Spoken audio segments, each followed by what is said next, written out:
और उसके बाद उन्होंने बताया जो क्या करना है, हम लोग को कैसे आगे बढ़ाना है, राष्ट्रीय हित के लिए हम लोग एक साथ कैसे काम करेंगे, ये सब बात। और फिर जैसे आपका आप लोगों के सब सांसद मौजूद थे या कुछ लोग नहीं थे? सब थे।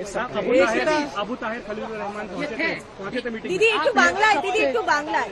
আমাদের প্রাইম মিনিস্টার সবার সঙ্গে খুব ভালোভাবে কথা বলেছেন এবং প্রত্যেকের সঙ্গে গল্প করেছেন চায়ের জায়গায় বসে, এবং প্রত্যেককে বলেছে যে আপনাদের কন্ট্রিবিউশন চাই এবং আপনারা আপনাদের যে উন্নয়নের কথা ভাবছেন কিভাবে করছেন, তাতে আমাদের সব এমপিরাই ছিল এবং নাড্ডাজি ছিল, নীতিন নবীনজি ছিল। খুব ভালো মিটিং। কোনো বিশেষ কোনো কথা, কোনো আলাদা করে আপনাদের সাথে নাম করে কিছু কথা বলা?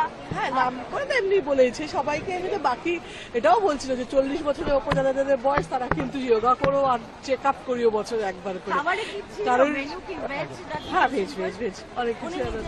হ্যাঁ, বলছিল খান না, উনি চা নিয়ে বলছিলেন, আমরা ওই পায়েস টায়েসও খেয়েছি।